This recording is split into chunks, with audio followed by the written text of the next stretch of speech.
Assalamu alaikum. Alors Ibn Hisham dit ensuite فإن قلت فما تصنع في المقيمين من قوله تعالى في سورة النساء لكن الراسخون في العلم منهم والمؤمنون يؤمنون بما أنزل إليك وما أنزل من قبلك والمقيمين.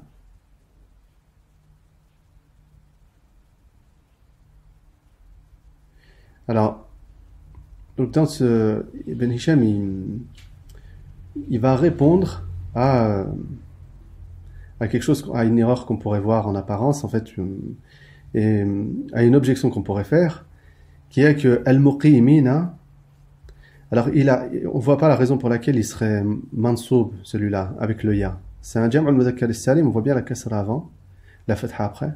Donc c'est un jam' al-mudhakkar al-salim, pas de problème. Et pour quelle raison il serait mansoub? Alors que là, tout prêtre à penser qu'il serait marfou'. On dit là qu'il est rasikhun. Ar-rasikhun, il est marfou'. C'est un jam' mudhakkar salim, il est marfou' bil waw. Fil ilmi minhum. Wal mu'minun, marfou' bil waw. Yu'minuna bima unzila ilayka wa unzila min qablika. Alors, entre ar-rasikhun, entre le mu'minun, tous ceux-là, ils sont séparés par des waw. Pour quelle raison est-ce que lui serait mansoub alors que les autres sont marfou'? Donc tout prêterait à penser que celui-là il devrait être marfou', mais on voit que dans le Coran il est mansoub.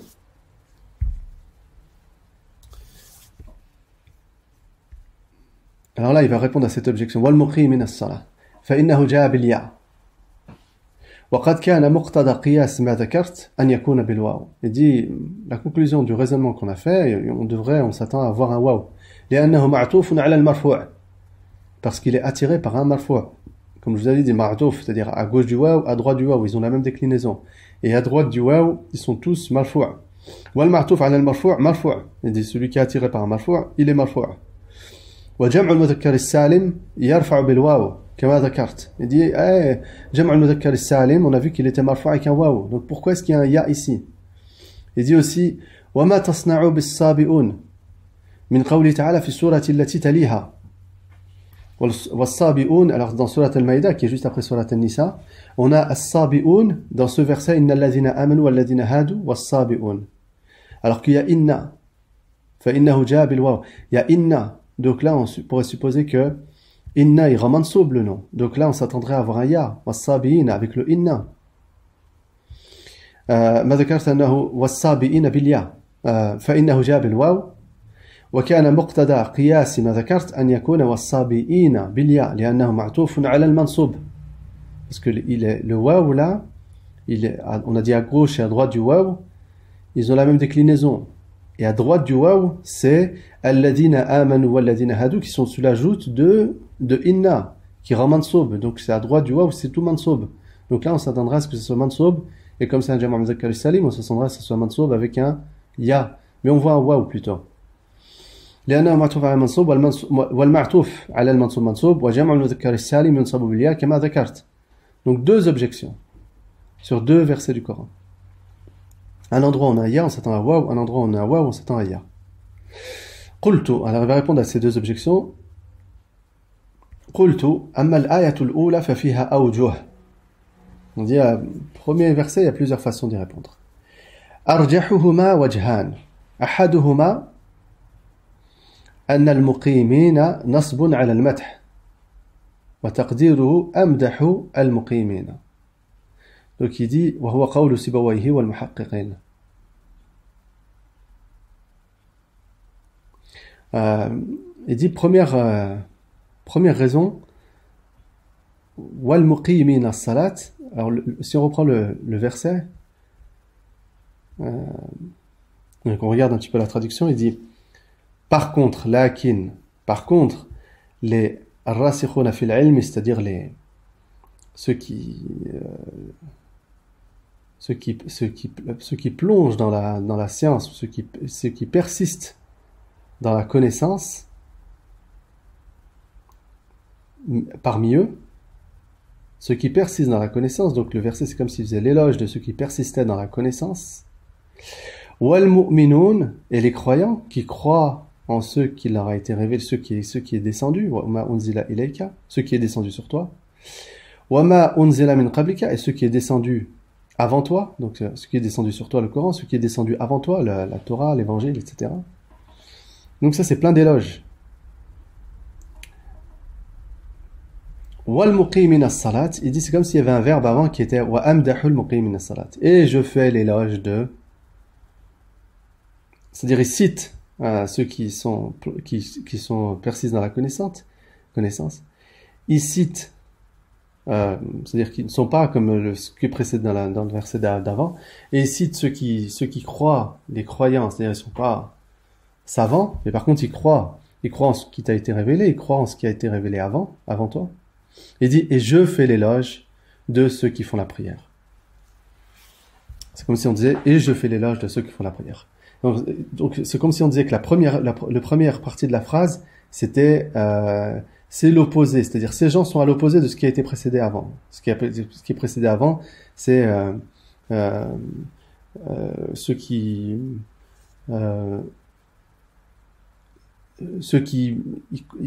ils entretiennent le doute ou l'équivoque, etc. Ceux qui entretiennent le doute. Alors il dit cela s'oppose à ceux qui entretiennent le doute. C'est deux catégories ceux qui s'opposent, c'est-à-dire ceux qui sont imprégnés de science et ceux qui sont croyants. Et indépendamment de ça, le sens ça serait et je fais l'éloge de ceux qui font la prière. Effectivement, ça a vraiment du sens parce que ça c'est la foi et la connaissance qui permet justement de sortir du doute et de ne pas rester que dans l'équivoque. Mais pas la prière. Et la prière, je fais l'éloge de la prière. En même temps que j'ai fait l'éloge de ceux qui font, ou je dis plutôt que ceux qui croient, ceux qui sont versés dans la science, justement, ils restent pas dans l'équivoque. En même temps, j'ai fait l'éloge de ça, mais je fais aussi l'éloge de ceux qui font la prière. On voit bien que le sens est juste incroyable parce que effectivement, ces deux catégories de gens, ceux qui croient et ceux qui sont plongés dans la science, ça s'oppose à ceux qui sont dans le doute.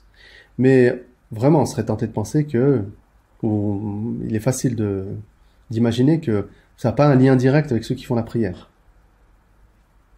Donc, wal muqimin as-salat, il y a le verbe avant qui est supposé, je fais l'éloge de, c'est comme si j'ai et ceux qui font la prière. C'est-à-dire, si on est dans le contexte de faire l'éloge de gens, alors je fais l'éloge de ceux qui font la prière.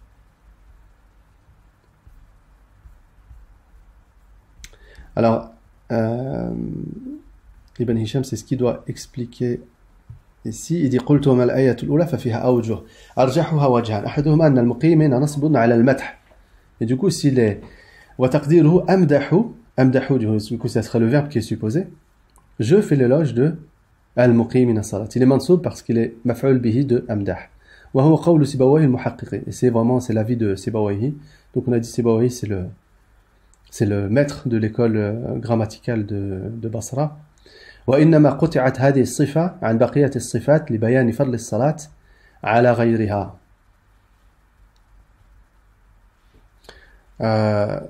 Donc il dit il y a une séparation entre les éloges qui précèdent avec l'éloge pour montrer le bienfait de la prière. وثانيهما أنه مخفوض. Alors première explication pourquoi il y a, il dit c'est parce qu'il est mansoub. Il est mansoub d'un fi'l mahdouf qui est amdahu. Deuxième possibilité c'est qu'il est majrour, marfoud comme il dit ici. Marfoud. Pourquoi il est majrour? Il dit لأنه معطوف على ما في قوله تعالى بما أنزل إليك. Le ma ici, ma unzila ilayka, il a la place d'un jar. Parce qu'il est majrour à cause du ba. Et c'est comme si on disait bi ay yu'minuna bil kutub wa bil muqimin as-salat. Il croit au livre et il croit à ceux qui font la prière. Wa humul anbiya, qui sont les prophètes en l'occurrence. Wa fi mushaf Abdillah. Il dit donc deuxième possibilité c'est qu'il est majrour. Donc ça c'est un autre sens avec les principales personnes ou ceux qui font le mieux la prière, c'est les prophètes. Il dit donc il croit au livre et il croit en ceux qui font les prophètes. Il dit c'est une autre possibilité. Mais si je trouve que la première explication est vraiment magistrale, bien au-dessus de celle-là. Celle-ci elle est un petit peu plus tirée par les cheveux entre guillemets. Wa fi mushaf Abdillah, il dit dans l'écrit Coran de Abdullah. Alors je suppose que c'est Abdullah ibn Mas'ud. Parce qu'Abdullah ibn Mas'ud, il a un mushaf qui est répandu, c'est-à-dire il a un écrit du Coran qui est un peu répandu, wal-muqimuna. Bon, dans le mushaf de Abdullah, il n'y a aucun problème. Dans le mushaf d'Abdullah ibn Mas'ud, dans l'écrit d'Abdullah ibn Mas'ud du Coran, c'est le muqimun avec le waw. Donc, c'est standard, c'est-à-dire c'est l'Arab, la déclinaison normale. Bil waw wa hiya qira'atu Malik ibn Dinar. Wal Jahdari wa Isa al-Thiqafi wa la ishkala fiha. Et donc, dans l'autre lecture, c'est hors des 7, dans le mushaf de Abdullah, hors des 7 lectures, on retrouve quand même une manière, ce qu'il y a de plus standard. Il dit, et c'est aussi la lecture de Malik ibn Dinar. Malik ibn Dinar, il est connu pour l'écriture du mushaf. Il paraît même qu'il se faisait payer pour écrire des versions du Coran, mettre à l'écrit le Coran. Ou Al-Jahdari, c'est pareil, Al-Jahdari, il a lu de Abdullah ibn Abbas. Il a pris le Coran de Abdullah ibn Abbas, a priori. Ou Isa al-Thiqafi, qui est un élève de Al-Jahdari. Wa la ishkala fiha. Donc dans toutes ces versions de Coran écrits, on a le muqimun avec le waw, donc qui a priori qui ne pose aucun problème. Ensuite, il dit wal ayatu thaniya. Donc le deuxième verset, c'était le verset de Surat al-Maïda, si je me rappelle bien. Inna alladhina amanu wal ladhina hadu was-sabi'un. Avec ce waw qui pose un problème à cause de inna. On s'attendrait à ya. Il dit wa amma al-ayatu thaniya fa fiha aydan awjuh arjahuha wajhan. Il dit pareil, il y a deux explications qui justifieraient ce waw. Le premier, an yakuna alladhina hadu murtafi'an bil ibtida'. Inna alladhina amanu walladhina hadu. Alladhina hadu, c'est les juifs. Inna alladhina amanu, les croyants et les juifs. Alladhina hadu. Il dit walladhina hadu, il dit ça serait comme s'il était marfou' à cause du fait qu'il est mubtada. C'est comme si c'était indépendant. Parce que si on dit qu'après le waw, il n'est pas ma'touf, c'est-à-dire que c'est comme si après le waw, c'est une jumla indépendante. Was-sabi'un wan-nasara, les sabéens et les chrétiens, atfan alayh, c'est-à-dire les juifs, les sabéens, les chrétiens, donc ça serait une phrase indépendante. Wal khabaru mahdhouf, il dit ça serait une phrase indépendante, donc on verrait un mubtada avec des verbes avec des mots qui sont attirés par le mubtada. Donc là on s'attend à dire où est-ce qu'il a le khabar, il dit le khabar il est mahdhouf. Wal jumlatu fi niyyati at-ta'khir amma fi hayyizi inna min ismiha wa khabariha. Il dit dans la supposition d'un report. Alors qu'est-ce que ça veut dire? Il dit dans le sens que c'est assez conceptuel, il dit qu'annahu qila, il dit c'est comme si on disait innal ladhina amanu bi alsinatihim man amana minhum ay bi qalbihi billah ila akhir al-aya. Il dit c'est comme si on disait les croyants avec leur langue parmi ceux qui ont cru avec leur cœur. Et qu'ensuite on dise وَالَّذِينَ هَادُوا وَالصَّابِئِينَ وَالنَّصَارَى كَذَلِكَ. Il dit, et les juifs, et les sabéens, et les chrétiens sont ainsi. Ainsi, de manière pareille, sont concernés par cette récompense, quoi. Donc c'est comme si on disait الَّذِينَ هَادُوا وَالصَّابِئُونَ, sabi'un, et tout الَّذِينَ هَادُوا, tout ça, ça serait une jumla, une phrase indépendante, qui servira à dire que la première partie de la phrase, on décrirait les croyants avec leur langue, etc., qui croient comme ceux qui croient avec leur cœur, et on ferait rejoindre dans une phrase indépendante les juifs, les sabéens et les chrétiens, qui fonctionneraient, enfin qui auraient la même récompense, quoi. Wathani, deuxième façon d'expliquer le sabi'un, le waw du sabi'un. Wathani an yakuna al-amru ala ma dhakarnahu min irtifa' alladhina amanu bil ibtida' wa kawni ma ba'dahu 'atfan 'alayh.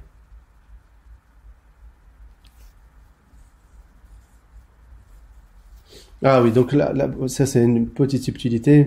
C'est comme s'il dit que dans la première explication, c'est comme si on disait Walladina hadu sont similaires. Was-sabi'un sont similaires. An-nasara sont similaires. Ça ferait 3 phrases. Et chaque fois, c'est les mubtada. Mubtada, mubtada, mubtada. Et dit là, il y a une autre explication, c'est que lui, Alladina hadu, il est mubtada.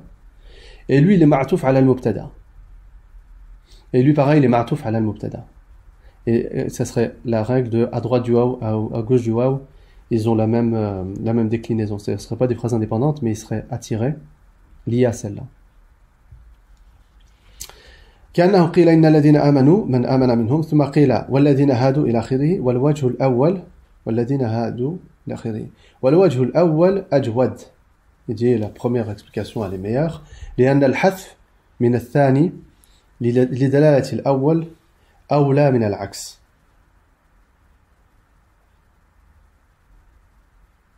Voilà. Il dit donc l'explication, il donne une explication pour laquelle, une raison pour laquelle la première explication elle est meilleure. Donc voilà, c'est le même état d'esprit. Hein, le fait que ce qui est important de retenir, c'est que as-sabi'un, il est ma'touf ala alladhina hadu, et alladhina hadu, il est à la place d'un raf', et lui il est marfou' pour cette raison. Ensuite il dit wa qara'a Ubay ibn Ka'b. Donc Ubay ibn Ka'b, c'est un compagnon du prophète qui est vraiment connu pour rapporter le Coran. C'est même a priori le meilleur, la référence absolue sur le Coran, la référence absolue sur le Coran. Et il est Ansari, il est pas Makki, il est Ansari. Il dit alors dans sa lecture à Ubay ibn Ka'b, il dit il y a was-sabi'in, aucun problème. Wa ya marwiyatun an ibn Kathir, il dit il y a sabi'in, donc il y a aucun problème avec la lecture de Ibn Kathir, de Ubay ibn Ka'b, qui est pas une des 7 lectures. Et ensuite il dit wa ya marwiyatun an ibn Kathir, il dit dans les lectures de Ibn Kathir pareil, on dit was-sabi'in sans problème. Ibn Kathir qui fait partie de Ibn Kathir al-Makki, qui fait partie des 7 lecteurs. Wala ishkala fiha. Alors voilà pour la réponse à Ibn Hisham sur ces deux versets du Coran qui pourraient présenter problème en apparence. Ibn Hisham a résolu ces 2 problèmes. Voilà. Salam alaikum.